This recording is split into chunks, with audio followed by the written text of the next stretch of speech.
All right. Well, in that case, let's get going. If something pops up along the way, just of course, just feel free to ask. But when we start talking about ethical egoism, we have to caveat, right? What's the caveat? What is the caveat for every ethical system that we learn in the class? What's necessary? It's supposed to be like like the normative theory of it's what ought to be, okay. Not what should be. Good. Yeah, that's true. That's true. Not quite what I was looking for, but a very good kind of factual answer. What's the one that doesn't show up in the reading, but that I keep pounding my foot on every time we talk about normatives? Anybody want to help her out? Not morals, not empathy. What's necessary? There we go. Emma nails it. Well done, right? The idea is when you are using an ethical system, it is because you have it in your mind that you are trying to be a good person, right? And this system seems to work, or at least has the necessary bits and pieces that fits your mindset and makes you believe that it will work, right?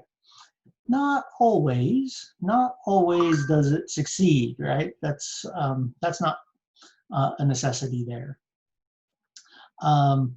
But it's the motivation for implementing an ethical system, right?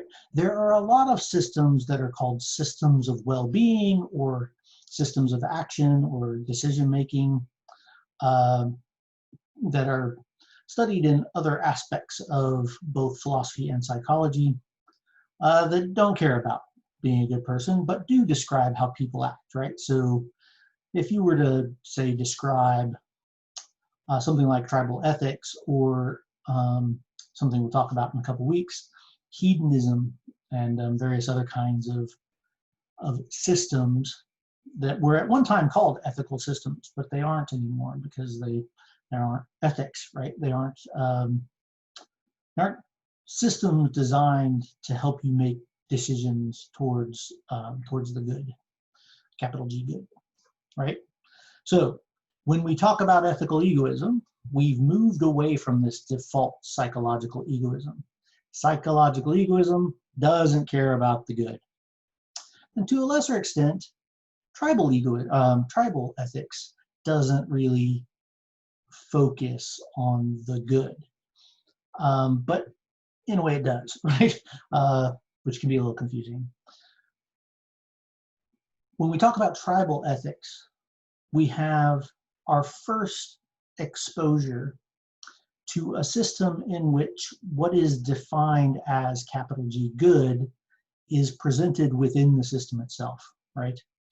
The capital G good for our tribal ethics is survival, right? That is what is considered good. And therefore, everything that you do should lead towards this good, your survival. Same can be said for ethical egoism. Ethical egoism has a kind of built-in good, right? So a lot of your morals, a lot of your kind of pre-packaged moral bucket, I need to come up with a different term for that. It makes it sound weird. Your moral backpack, or something like that. But all those morals that you've picked up over your life, those aren't pushed to the wayside in the same way that some ethical systems that we will study will kind of overwrite them. But it does kind of, the kind of core moral in egoism does kind of muscle its way in there so that it's on top and primary. And it's quite simple, right? Egoism makes the following claim. If you focus on your good, on your well-being, right, your small g good, if you focus on your well-being and you stay the hell out of everybody else's business, that frees them up to be able to focus on their well-being. And that person, if they're doing the same, frees those people up to work on their well-being and their well-being. And everybody is able to achieve the best possible good for themselves, right? Because there's no interference.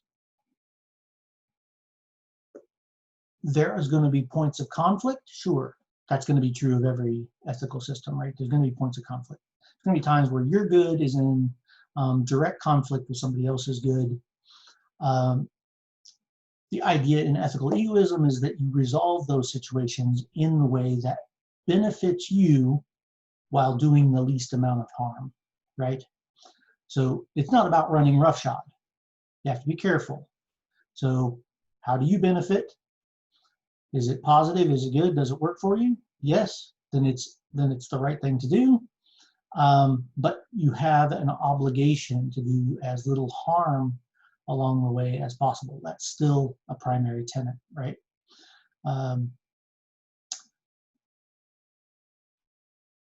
It includes minding your own business from the perspective of impeding another person's good, right? This is a question from Sarah in the chat.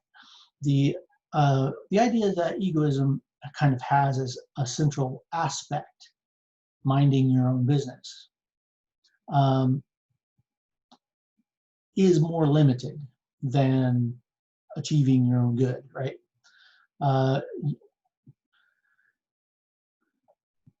It is more precise to say that you don't interfere when possible, and I mean this to the maximum extent. Unless it is absolutely necessary, you do not impede other people's ability to achieve their own goods. Okay, does that make sense? Because that's a really important concept here within this particular theory. Can I ask for an example of like how a person would act versus in ethical egoism versus psychological egoism? Oh, sure. A psychological egoist is going to happily steal whatever they need without any concern whatsoever for whether the person they're taking it from is harmed. They won't even give it that a second thought. It doesn't cross their mind, right? An ethical egoist may steal what they need to survive, but will do so at the minimum, and they will choose targets that are best able to absorb that theft, so as to minimize the harm that they do. Right? Does that make sense? Does that help? Yes, it does. Thank you. No worries. And there's a couple other aspects too when we talk about this kind of egoism. That other examples. If any of you have that cranky old grandfather who likes to shout about all them lazy kids not pulling their weight, right? I worked for 35 years for my pittance of a pension, and I did the best I could for my family. Now I got to pay taxes for all these kids to just do whatever they want, right? That's ethical egoism, right? The idea that what you earn is yours. Nobody should be allowed to take it from you, and you shouldn't be obligated to give it up, especially for someone who hasn't, in your mind, earned it. Now, this can lead to some problems. when you have a person who's not actually worried at all about other people's well-being, that starts to get into that psychological side. But if you have someone who's honestly thinks, listen, I'm busting my tail here to do the best for my family that I can. Leave me alone. I'm not bothering you. I'm doing my thing. I'm doing the best that I can. And by earning what I do and working the way that I do, I'm also not impeding anyone else, right? I'm serving society in a valuable way, such that the products of my labor are part of the economy, part of our world. If they honestly think about it in this way, like, hey, I'm serving the public by doing my duty, but in so doing, what's mine is mine, right? Then that's an egoist way of thinking, right? Now, in some cases, there's mistakes. For instance, if you're someone who's born privileged and you feel that, by riding on your father's millions, you were able to become a titan of industry, and it was all through your hard work and dedication, and what's yours is yours, and nobody should take it away, right? There's a kind of hypocrisy there, right? Since all the roadblocks that would normally keep someone from being able to do that, even someone who is perhaps superiorly gifted, were removed for you, right? So that impedes the well-being of others, because the way that health too actually, but the way that wealth transfers, especially in the modern era, isn't, as much as we'd love to, say Ronald Reagan was right. Actually, I don't know if anybody would love to say that, but there is no such thing as trickle-down economics, right? It just doesn't happen.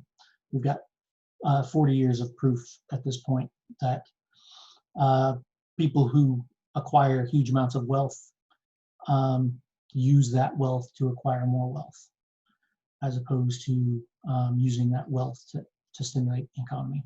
It just doesn't work. Using economic models is usually one of the easiest ways to discuss egoism, but it is not the only way to discuss egoism. The reason economic models work so well is because we have lots of examples of it. And for people who are ethical egoists in practice, who choose that lifestyle, they do so normally because of economic concerns, right? Either they don't want to pay taxes, or they don't feel they should have to support people who don't contribute, right? The problem with ethical egoism is that ethical egoism is failed. It's a failed system. I think we talked about this a little bit earlier, but ethical egoism is a blind system. Can anybody tell me why they think? Just take a guess. Why? Actually, use the chat. I'd like to get everybody's input on this. Why does egoism fail?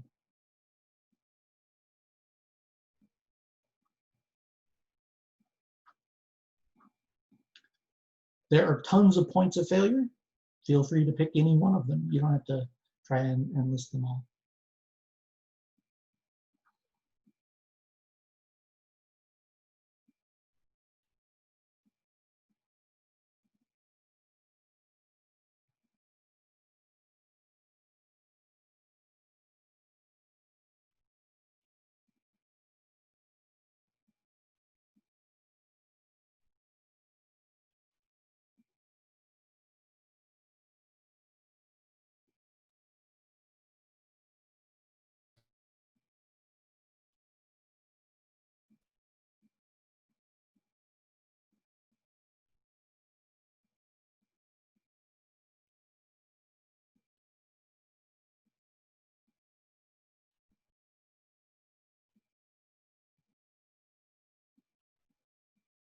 Roselle, do you have access to voice?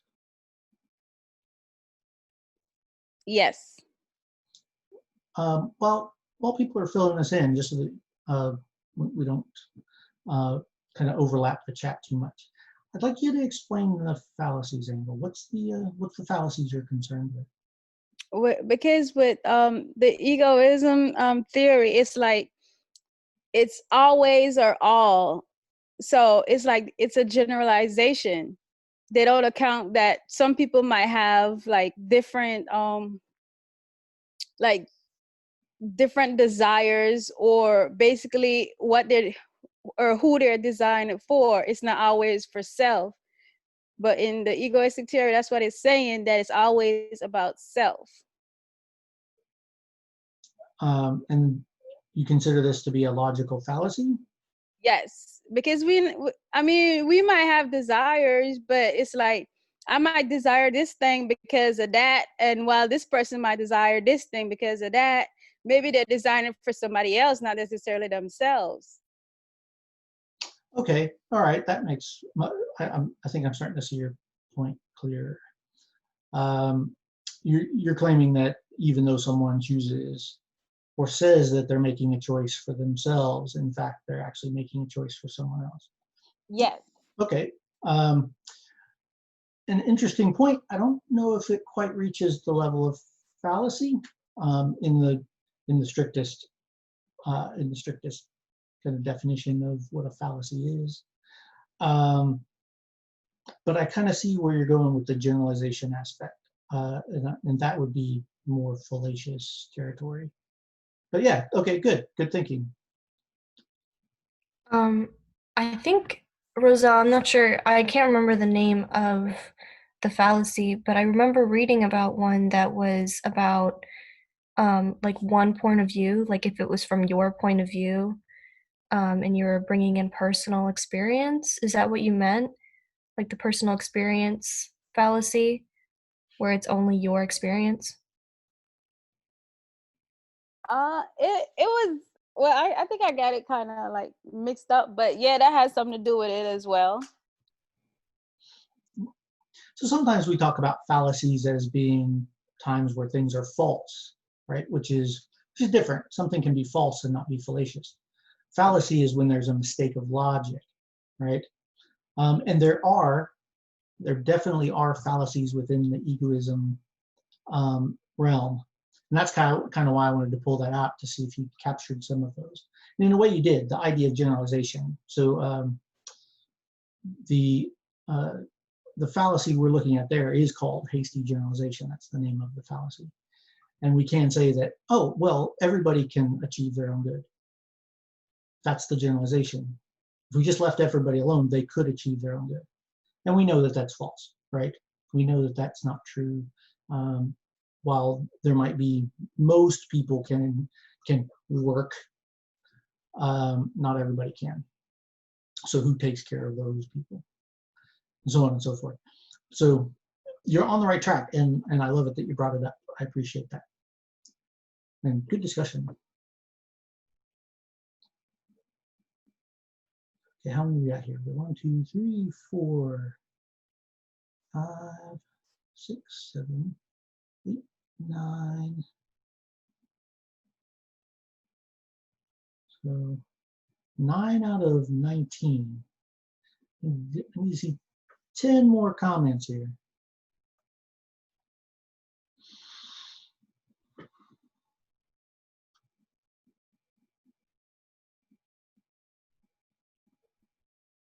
So we're not talking about psychological egoism, Megan.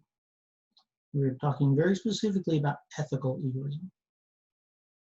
So, Dr. D, I have a question, Dr. D. So, and someone kind of brought it up as far as to say that we can speak about influence. How does that actually play a part of individuals? I guess their minds coded as far as to believe in something else, to believe in what someone else believe in first, and then they kind of support that idea.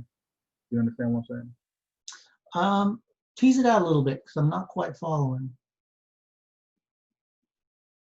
Okay, we have individuals it's all about self, but they're kind of motivated by someone else. Mhm. So they sort of detour because of someone else instead of their own thought. Okay, so we have kind of two ways we could think about that, right? We could have somebody who, say, is so invested in someone that they take their own goods over their own as one possible point of failure. Or we could have kind of the other extreme where we have someone that's kind of accepted maybe a cultish point of view, a point of view that is that's decentralized. So it's not about their good or even someone else's good, but the good of some organization or group, right? And that influences them. So both of those would be good points of failure. That's correct. If they were attempting to be egoists. Now, most of the time, people who are in those positions aren't going to actually be egoists. They're going to be attempting to use some other system for their decisions. Egoists tend to be generally egoists the minute that they start to consider others. Now, keep in mind, remember the tribal ethics circles. When we talk about the good of the self, it is perfectly reasonable to include within that sphere of influence the immediate family, right?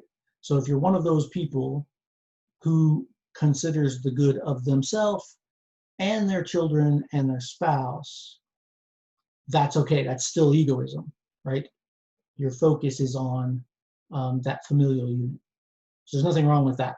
You might consider that first sphere of influence. We didn't talk too much about sphere of influence when we talked about the tribal egoism. We might take a tangent to that at some point,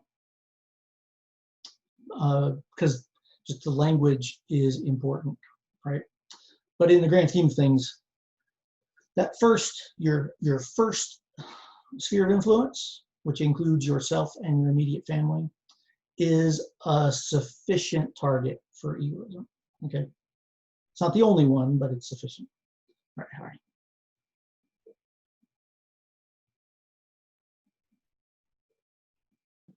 I feel like egoism doesn't really take into consideration like people's emotions. Like when it comes to like, I was thinking about empathy, because there could be somebody that you don't know and you still want to do something selfless for them because you feel their pain, and doesn't really take that into consideration either. Just a minute, counting up.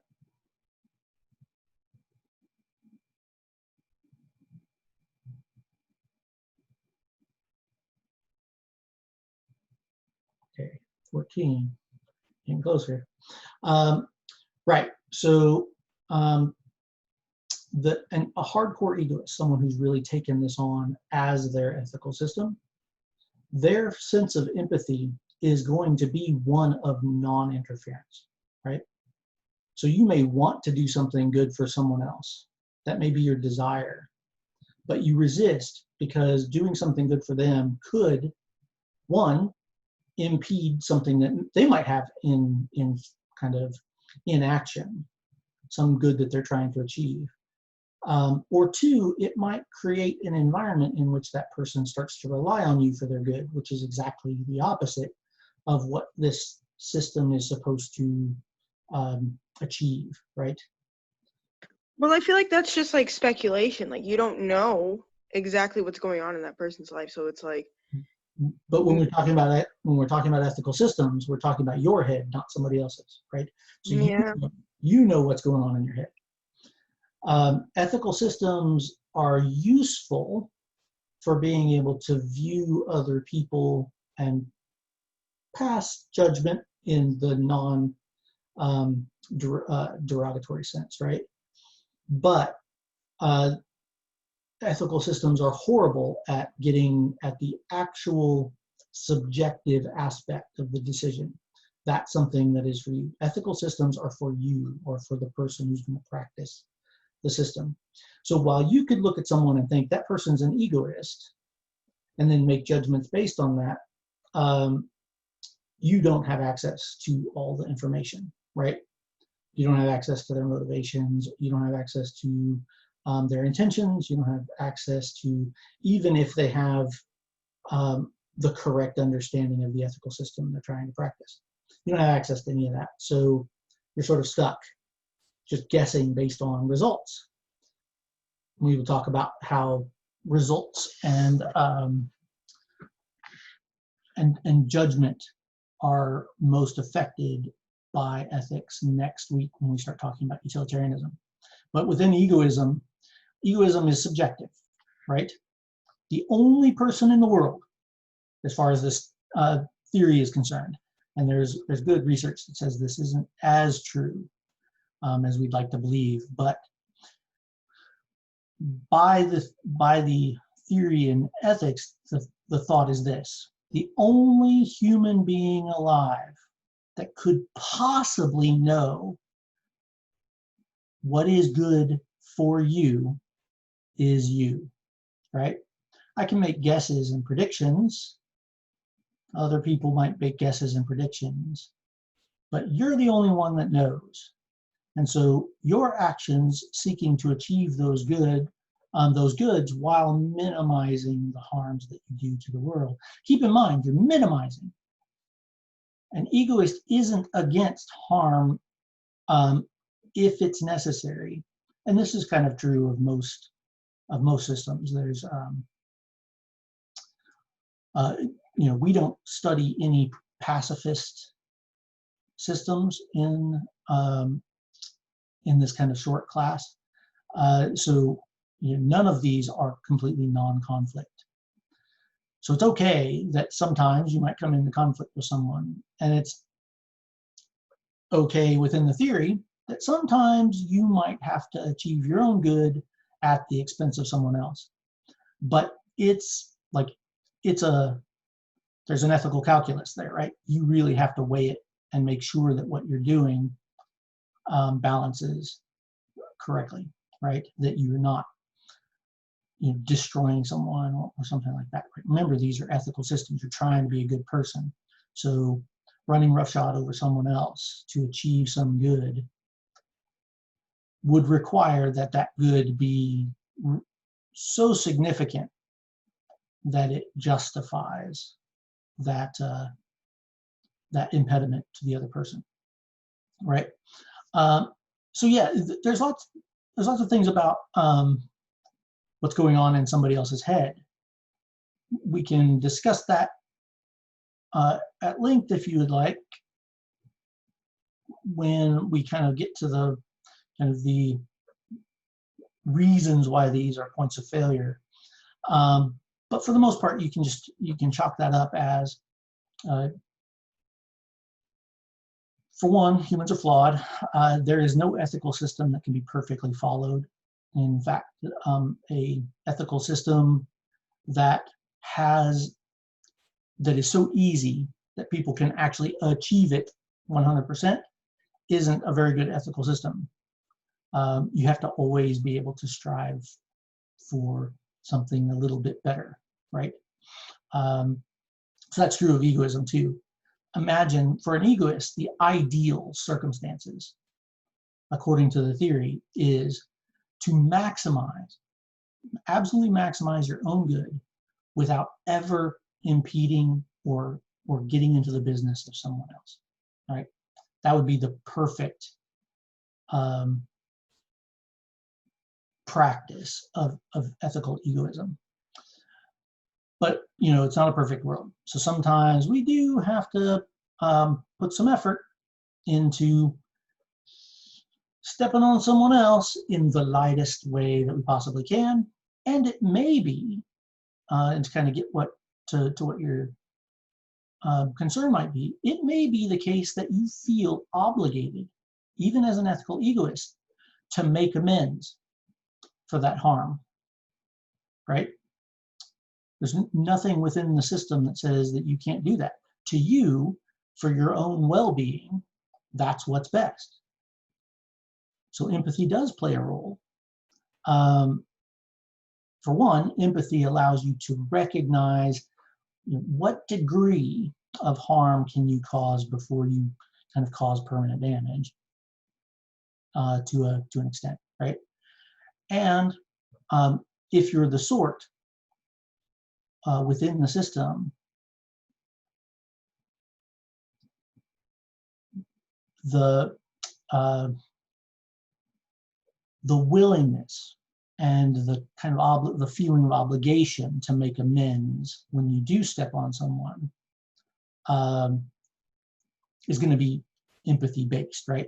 So empathy plays a strong role, and it's really helpful for being able to limit those psychological aspects, right? To kind of rein those in while still maintaining your own good, right? Does that help a little bit? Yeah, that helps a lot. Thank you. No worries. All right, so let's get back to our comments. Okay, so we started up here with Roselle pretty much kind of nailed it right out of the gate, right? It's a very narrow view. That's one of its major points of failure. It's a very narrow view. When you are focused on your own good almost solely, then the broadest kind of worldview, ethical worldview that you can imagine is that which is directly impacting or influenced by you. So that means that outside of that 10,000, right?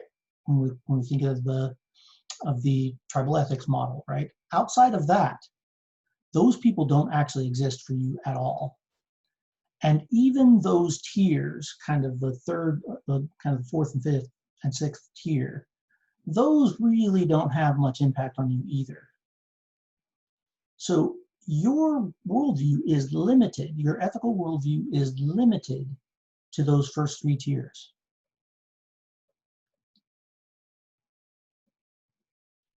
That's pretty blind, right? You're not looking at the world, and you don't realize, because of that, you don't realize the harms that you might be causing on a grander scale, right? So it might seem like, because you live in a community in which everyone's racist, and it's easiest to get along within that community to just kind of play along with their racism, you might not ever realize the damage that you're doing outside of that community, right? Even doing nothing is bad in that case, right? Right, well, so doing nothing would be pretty bad, but we're taking it a step further, right? We're saying that not only do you do nothing, but that you actually take on this worldview in order to better adapt and work within your community, right? So you willfully become racist in order to fit in, right? This happens way more often than we would like to imagine. There are people who are decent human beings who get stuck in situations in which they're just indoctrinated. They have to make certain choices in order to continue to survive within the environment they're in, and then they get stuck. Right? They're still accountable, right? You can't say that they're absolved because they're stuck, but you can at least see why a decent human being might have made that choice. Right, because it's easy, right? It might not be easy. It might be really hard, right? It might be really hard for someone who actually has a true degree of empathy and understands the injustices going on in the world, but then feels like they're forced, or might feel like it's the only way in order to get along within a community, to take on those beliefs, right? But it may hurt. It may be really, really hard. So it's not necessarily easy, but sometimes, you're right, sometimes it's just, I'm not going to think about it. I'm just going to play along. Those people might not even take it on as a worldview. They just sort of ignore the whole concept, right? So definitely very narrow. The idea of connections. So we don't give up connections if we're an egoist, but we do limit our connections. That's pretty huge, right? We only concern ourselves with those connections that directly relate to us and directly benefit us. Huge conflicts of interest, right? We already talked about that. Yes, you're trying to minimize the harms to others, but you're doing so on a truly subjective level.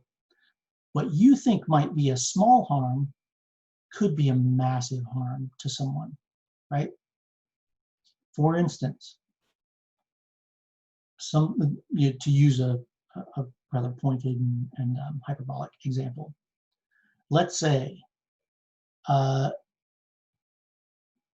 the family next door does very well for themselves, and you're a struggling college student. Family next door does very well for themselves. They don't really have a lot of worries. So there's a day pops up where you're late for school. You're walking by the house, stressed out about how you're going to get to school on time, and you notice that they left the keys in their car. It's like, you know what? I'm just gonna borrow it, right? I need to get to school right now. They'll get it back. It's no big deal. Nobody will know. I'll be a little stressed out for a few minutes because, you know, oh my God, my car's been stolen. But in the end, they'll get it back. So no harm, no foul. Only to find out later that the reason the keys were in the car is because the wife was pregnant and they were and was going into labor, and the father was bouncing all over the house trying to gather everything together to get everybody loaded into the car and get to the hospital, right? In a situation like that, the harm is massive because it's not just the stress of not having the car. It's the stress of not having the car when you need it desperately. And when your mind is already fully frazzled, right? Just completely tweaked out.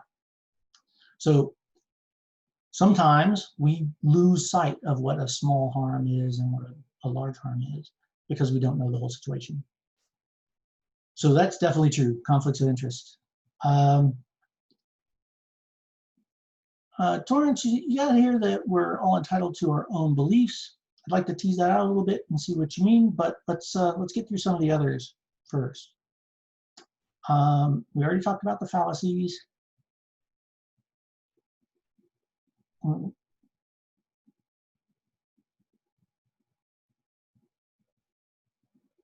So from Trey, I got something similar to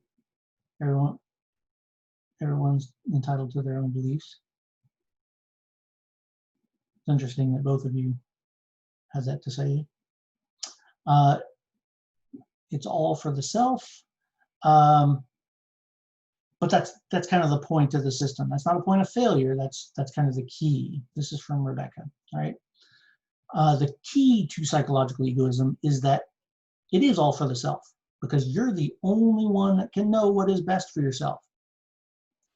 But it's not about other people taking care of you, right?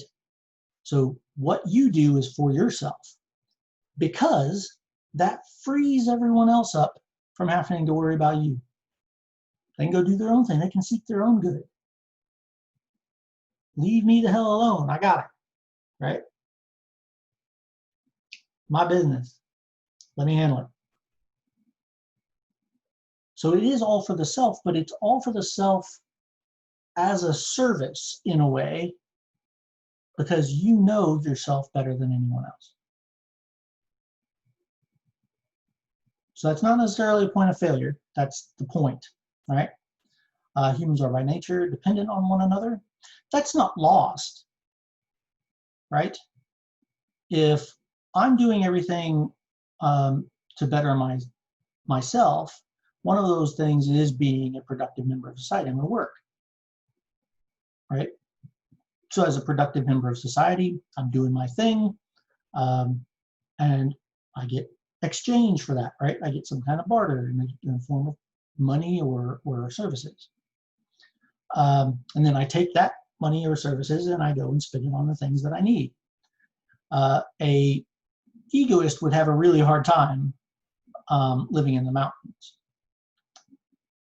This kind of egoist, a more kind of default egoist is going to have, they're going to have the best of all worlds if they live off on their own, right? Lacks major consideration for others. So this is absolutely true. Kind of talked about that a good bit. People must understand others' experience, and when caring for others, one's actions must also be done in self-interest. A lot of musts in there, which isn't really points of failure, right? These are normative statements. But you touch on something important. When you are an egoist, it can be very difficult to acquire knowledge of other people's experience because you're so busy leaving them the hell alone, right? You're not gathering access to other people's points of view, and you're sort of locked in your own point of view. So for instance, the car next door, perhaps you were aware that the neighbor's wife was pregnant. Perhaps you were aware that the neighbor's husband was a caring and doting husband.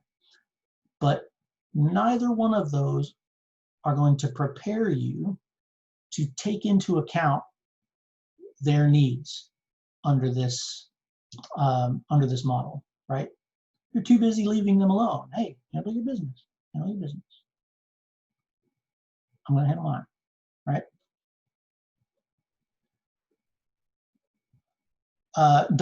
So here's Ty really nailed it.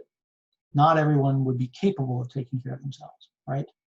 Under the ethics of egoism, one of the core conceits is that if I take care of myself, you can take care of yourself. I know my good, you know you're good, and we're going to achieve those things on our own. But there are people who literally cannot do this, right?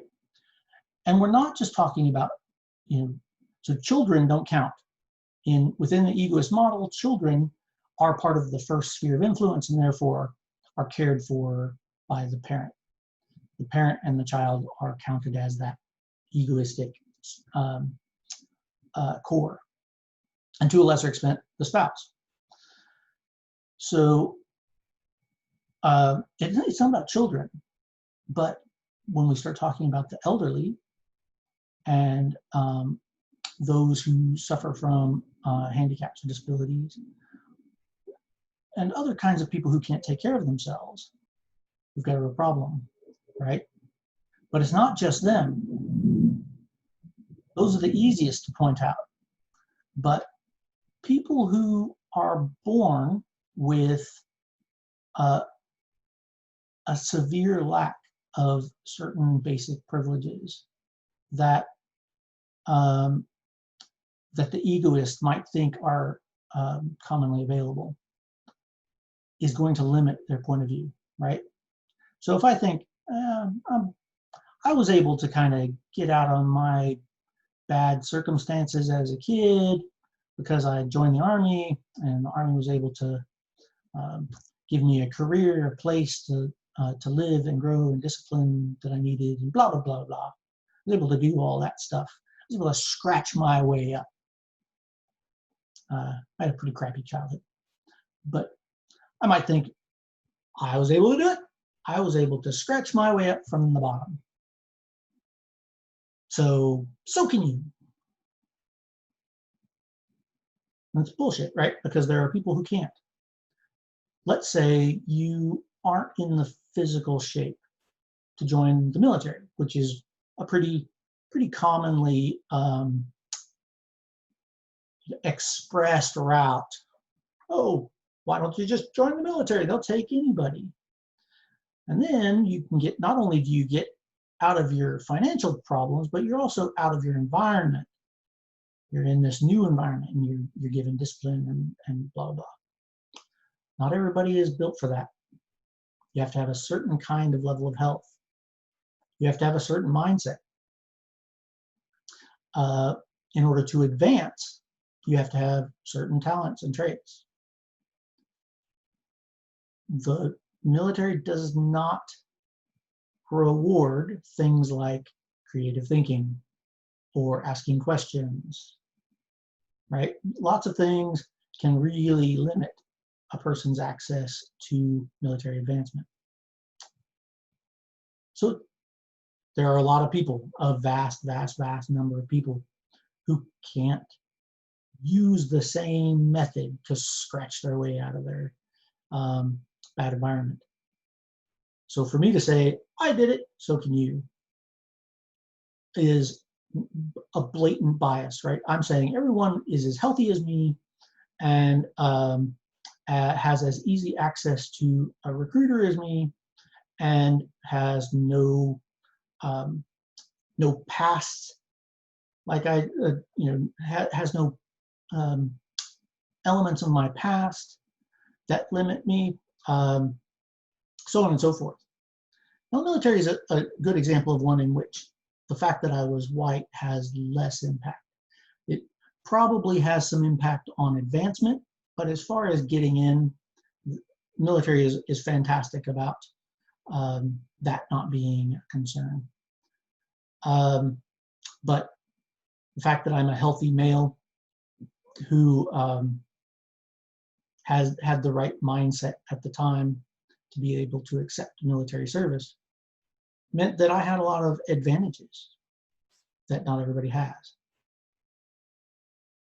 I had a good friend of mine, great shape, a good runner, did sports in high school, all this other kind of stuff. He made it 3 weeks in the Marines because his hay fever allergies were so bad, he just couldn't stand it on the East Coast, where I'm a West Coast kid and whatnot. So that new environment just tore him up. I sent him home. Sent him home because he had allergies. He had to find other routes. So very narrow-minded and has no concept of whether other people are going to be able to take care of themselves, right? I have not even discussed the limitations that are put on people who are in way worse situations than I was, right? I was a white welfare kid. It sucks, right? But nothing compared to some of the trials and tribulations that people have suffered growing up through no fault of their own, right? Roadblocks put in their way that that they simply have no control over, right? So I went to school. I went to elementary school, went to middle school, went to high school. I had the mental acuity to do well in those circumstances. I had enough knowledge of the military that I was able to choose a branch and specialty that suited me, blah, blah, blah, blah, blah, blah, blah, right? Someone who doesn't have access to schooling, or someone who doesn't do well in school, someone who doesn't know what they're getting into when they say choose a profession or choose to try to get in the military or something like that. Someone whose past has significant roadblocks, whether it be a criminal background or something with their health. Someone whose their simple environment doesn't give them access to, say, recruiters. These are all people that are going to have limitations using that particular route. And that's an easy route. Imagine all the other routes that are withheld. And these are people who are trying their best to achieve their good. They want to be productive members of society. They want to do something, but all these obstacles are in the way because nobody out there cares. They're too busy seeking their own good, right?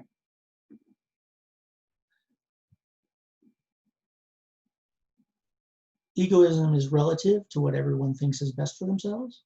This is really good, right?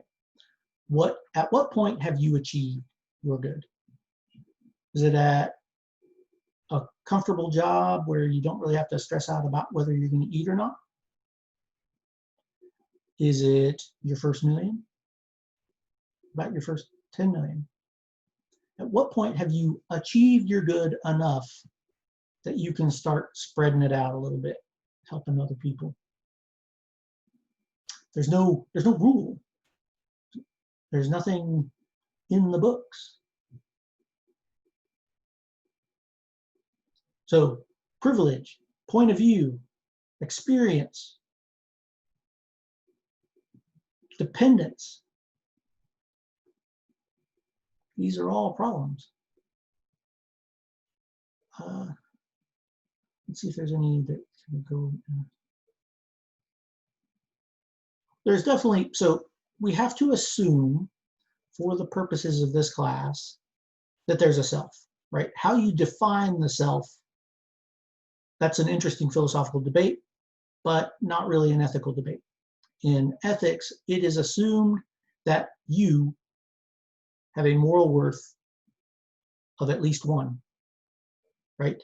Every human being has moral worth. You are valuable. That in and of itself gives you awareness of your value. If that person's valuable, that person's valuable, that person's valuable, and everybody's valuable, well, that means I must be valuable, right? So beyond that, the minute that you start asking these kinds of questions, is there a self? Means that there's a self, right? You have enough self-awareness to even consider this question. And Descartes did that all for us back in the 1700s. So he kind of got us past all that, is there a self?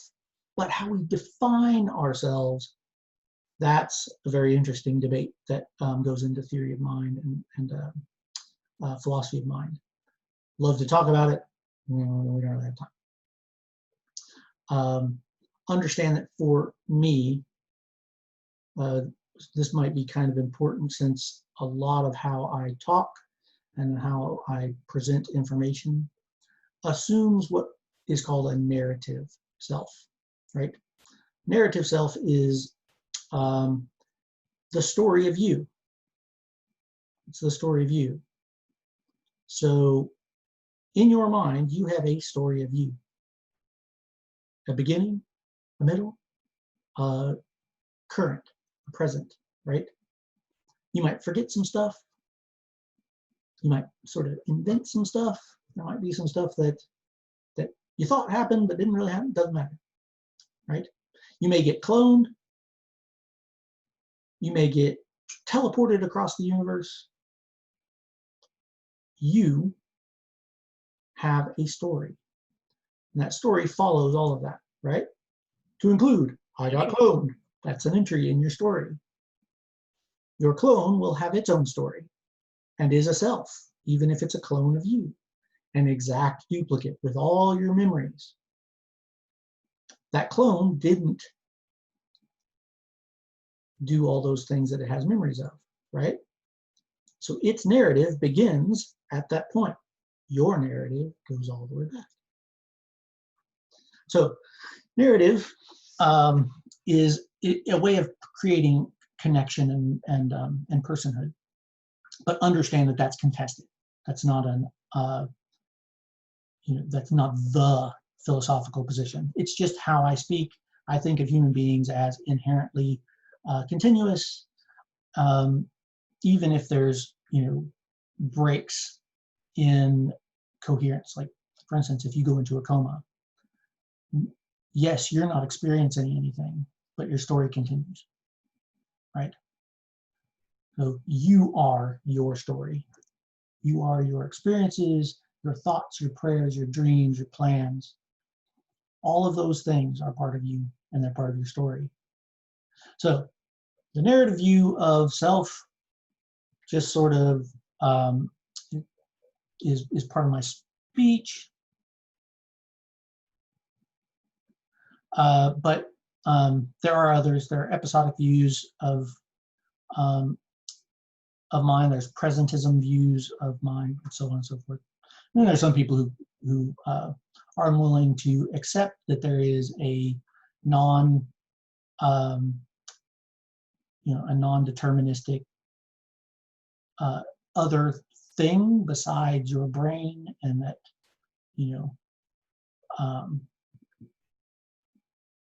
you're just doing what quantum mechanics says that you are going to do from this point until the end of the time. But that's not very useful. It's not very useful decision-making point of view, right? So it's like, well, I'm going to do whatever physics says I'm going to do, so I'm not ever going to think about what I'm going to do. Okay. Have a good time laying in bed for the rest of your life. That doesn't sound very exciting. Oddly enough, you're still creating a story.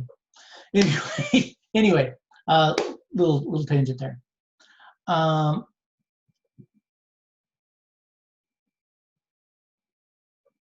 Right, Rebecca, that's correct.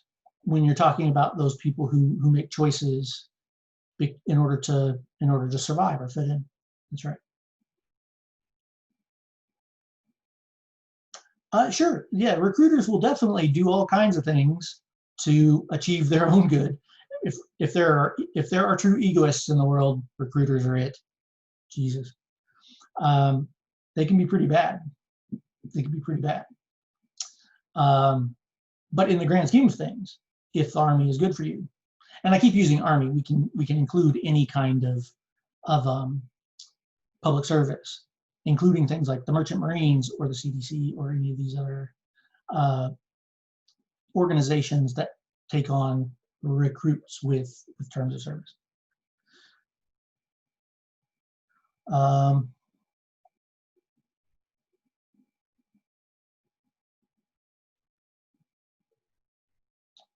Oh, I see. So the reason you were afraid to join was because you were worried that recruiters were going to push you into something you didn't want to do. Is that what you're getting at there? Yes, sir.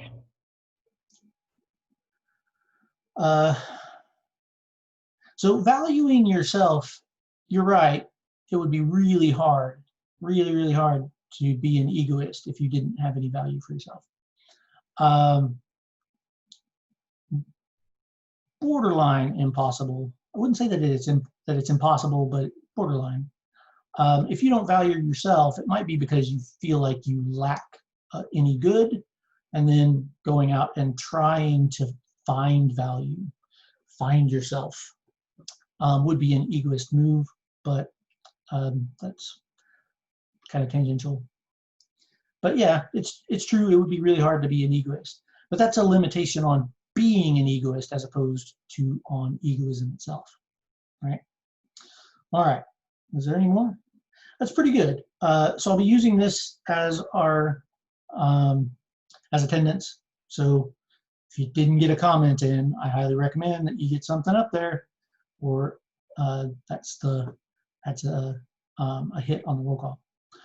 I do want to take a 2 or 3 minute break because I drank a Red Bull right before this.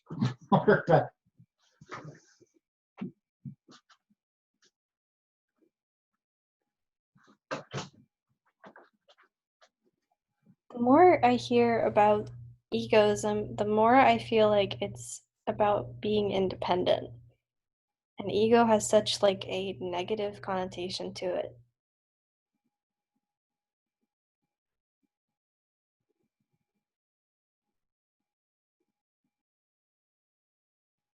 So how are you guys doing?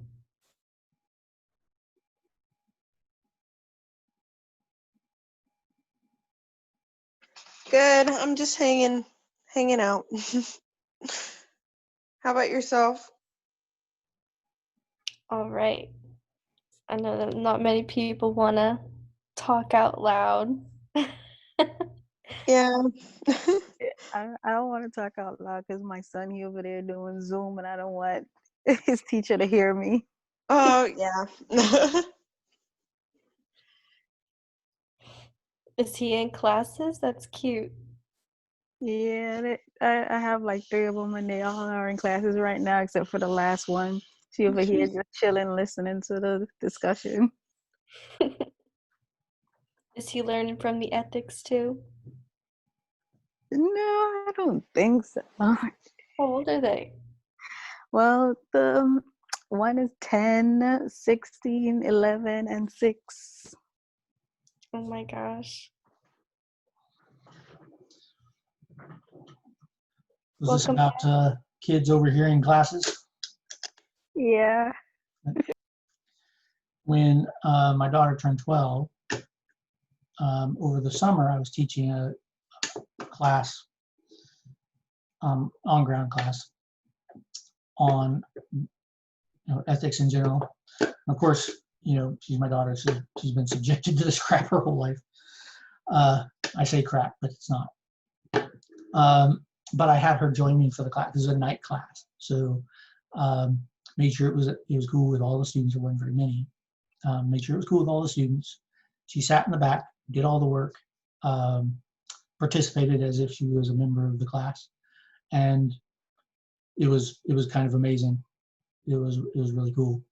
Not only did she do really well in comparison to what was expected of her, but she opened a lot of eyes. Things that people just sort of assume to be true, but then have a kid come in and say, "But what about?" Awesome. Do not be afraid.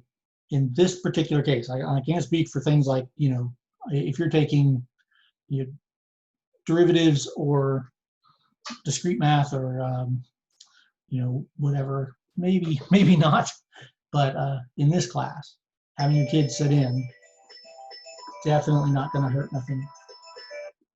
And I kind of dig it. All right, so a couple more things came up. Right. So I wanted to get back to Terrence and Trey's concepts or comments about we're entitled to our own opinions, right? Our own beliefs. And I'm curious where you're going with that. So one at a time, if you could, let's start with Torrance. What is it that you're trying to get at there? What beliefs are either points of failure or aspects of egoism that concern you? Well, you kind of hit on it earlier as you spoke about when we talked about the influence. You talked a little bit about the information. Okay, Trey?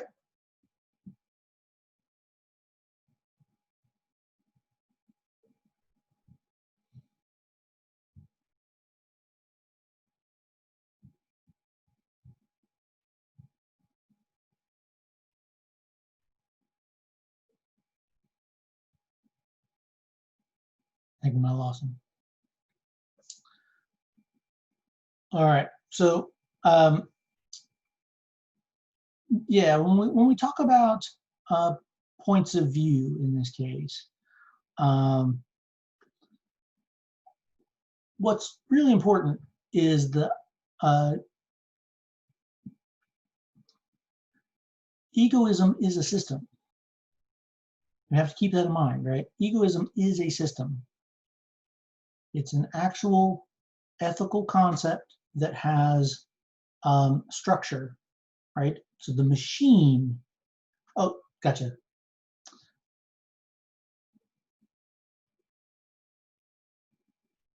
Yeah, no worries. I was asking about your, basically to expand a little bit on what you meant as far as everyone is entitled to their own beliefs. Okay, to as far as everyone has an opinion based on some people may not view things the same as others as far as their sense of morals. Whereas it could be about a lot of things are about self, but sometimes individuals have a way of influencing other people to believe in what they believe in. Absolutely. But yeah, I'd actually moved to Trey, and I just realized that he's kind of posting everything as private messages to me, so not everybody's seeing these questions.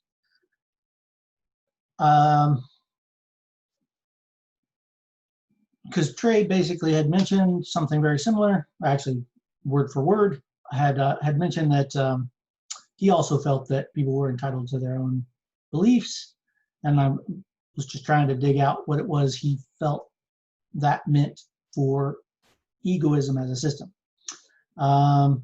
He says that things like upbringing,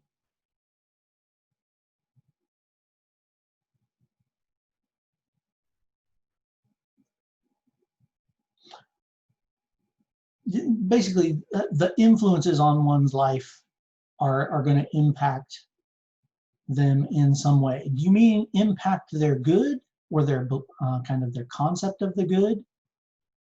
Or do you mean impact whether they are going to follow the system or not? I'm not quite sure where you're going with that.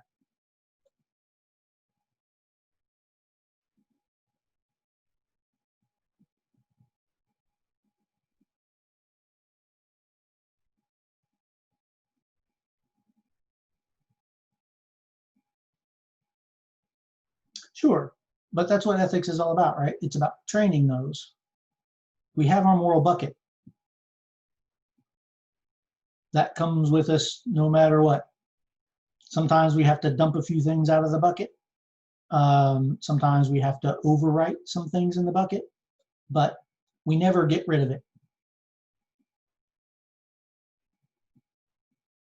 So the idea that our beliefs and morals and values come from our experiences makes perfect sense. There are good, there are some interesting ways of looking at the world in which there's the possibility that we are born with certain values. But experience and what little bit of research, philosophers don't do research, right? We look at the world as non-scientists, right? That's not what we do. But when science comes in and answers a good question, we run with that, right? We're not afraid of a scientific answer. And so far, the scientific answer is that we're pretty close to blank slates, with the exception of these instincts, right? And our instincts do give us some things to value. So things like survival and the various methods of survival are things that we value, unless there's something missing, right? It has to be something deviant, not in any kind of derogatory sense, but just not the way that things are generally. Those deviances that affect survival don't change the fact that you're going to be born with beliefs, right? They just change what those beliefs impact. So for instance, you might say that 9 out of 10 people are born with a certain procreation instinct for the sole purpose of survival. But 1 in 10 people are born with that same procreation instinct, but are attracted to or have a preference for members of the same sex in which there can be no procreation, right? So you still seek to have intimate relationships, but procreation becomes something that has to be influenced externally, right? So homosexual couples can't have children alone. They need help. But it doesn't mean that they can't have children, right? There are all kinds of other ways that that's possible. And that drive is still there. They still want the procreation, but the means by which most people, 9 out of 10, that most people seek a procreative stance, they don't have available to them, right? So deviation may change some of those beliefs, some of those values, but they're going to be onesie-twosie, right? There's going to be this bucket of instinctual values, and for some people, some of them might be different. Some of these might be different, or for another person, some of these might be different, so on and so forth. But there's still going to be a bucket of values. Almost always, and this one's a little bit more difficult because there's a lot of anecdotal, so evidence based on testimony. Everyone is born valuing themselves, right? You have to learn. You have to learn to not value yourself, usually through trauma or some other environmental factor. So in order to lose value in yourself and in your own survival, there had to be some kind of external influence. There have been testimonies that people claim that they've never had any value for themselves. It's really hard to buy that. It's difficult to imagine an infant making it through to the age of communication without having ever valued itself. But it's possible. It's possible that has happened. Just about every other value can be modified in some way or another. So that particular value could be. But the majority, even in those cases where those testimonies claim that it has been a truth since birth, there's usually something that can be detected in their environment in which it's a learned behavior, right? Or a learned value.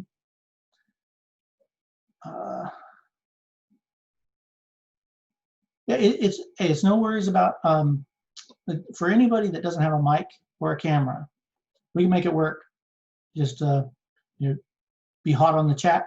And in fact, the chat is sometimes even better, especially for things like the exercise earlier, because nobody's talking over each other, and you kind of keep track of what it is that you're trying to say.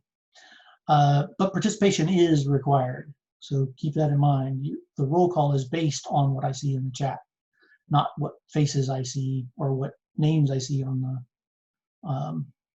the board, right? Being present means being present, not logging into your computer and effing off. I do prefer cameras. It helps with interaction. It helps us make connections. Much more likely to actually engage in conversations. There was some good conversation when I stepped away. I'd like to see that happen more often. But overall, I would never say that it was required And I would never say that voice is required. Those are both things that they're optional, but helpful and appreciated.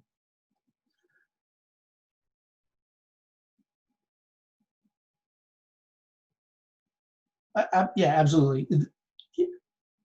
No one makes it makes it to the point, to the age of self-awareness without being influenced in some way by their sensory inputs and their experiences, right? So they observe the world, and values change and coalesce.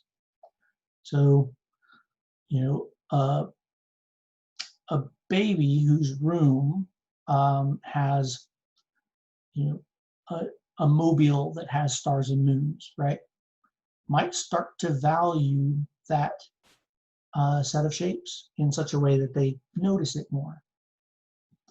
The ceiling might be a shade of blue, and then they acquire a kind of preference for blue things, et cetera, et cetera. So yeah, we definitely acquire values through experience. The few, we have to be very careful with the number of values that we're born with are really limited. Survive, live.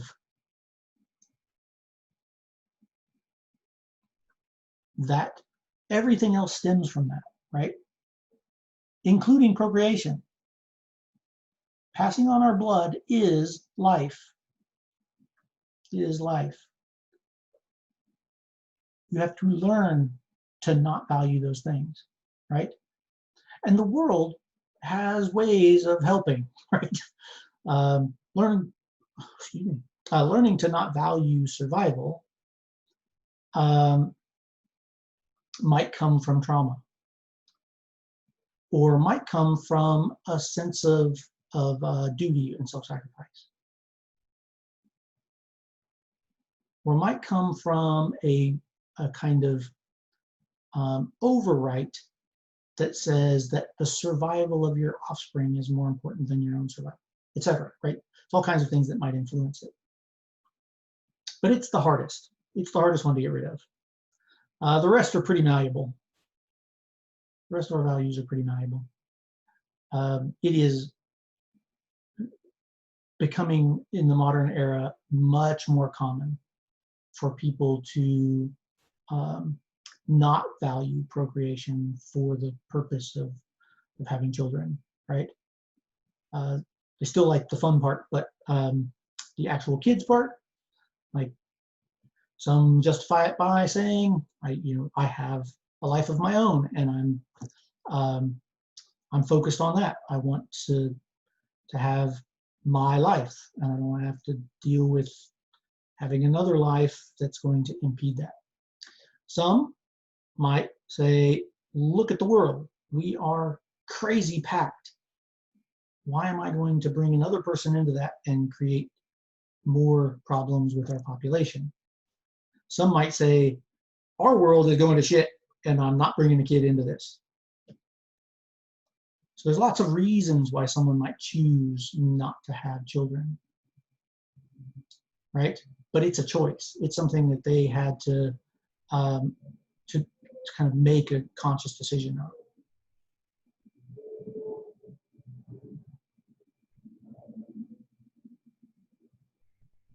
There are some interesting studies. If you read popular psychology, so like Psychology Now magazine, and a couple of those others, like Psychology Today. If you read those kinds of magazines, yeah, you hear all kinds of stuff like that. It seems to be kind of false because, millennials and Gen Z, you guys live in the age of Tinder. In my era, there wasn't anything like that, right? Even in the 60s, when things like the ability to separate sexual enjoyment from procreation became something that could be discussed in the public sphere at all. Even then, it was not like now, right? It was not like now. So hard for me to get behind this concept of millennials having any kind of negative impact on the enjoyment of intimacy, right? Okay, so where are we at on time? Okay, is that right? We are way over. Holy crap! I don't know how. Lost track. My apologies. It is 1:52. We are done. The takeaway for egoism is this. Egoism as a system is a failed system. That means that there are more counter arguments against egoism than there are for, but it is a system and it is practiced, right? Some people choose egoism. Egoism does have value though. Egoism is a very easy step from psychological egoism, right? So going from that default where you're just doing what it takes and walking all over everybody, right? But you've made the decision that you want to be a good person, but you don't really know how. Egoism is a good step forward, but it's just a step. It's just getting you out of the default so you can start thinking about how to be a good person in the right kinds of ways. So egoism isn't useless, and it's why it's the first system we talk about, even though it's a broken system. It's because it's simple. It's easy to kind of get yourself into that place before moving on to some of the more rigorous systems. So that's important. It's important to know that egoism, even though it's a failed system, is still valuable and useful as long as you don't stop there, right? Egoism should be a very short stopgap. Second, I want to make it very clear that egoism is a teleological system. Teleological system. This is important. It is ends-based. The results are what matter. Did you achieve your good? Then what you did was right. If you didn't achieve your good, that was a bad decision, right? So that's a pretty important kind of takeaway. So our two branches, deontological, teleological, and within teleological we have consequential and virtue. This is a teleological consequential system, so it fits in that category. It is concerned with the end results. Does that make sense? Any questions? Okay, if there are no questions, we're good to go for today. Sorry for keeping you over. I'll can't make it up to you next week, but maybe the week after. Next week's going to be brutal. So interesting question, right? The United States, and actually all countries, are heavily default, right? Very few countries have a robust enough system or a robust enough society to have a single recognizable system. A lot of Americans do have what we will talk about as a divine command focus, but it's so kind of flippantly followed. The vast majority of people who follow divine command don't follow divine command, right? They claim, but they don't. So even divine command doesn't really fit the US very much. As far as theories of action go, the United States is highly individualistic. But you guys don't have to stay for this. This is extra.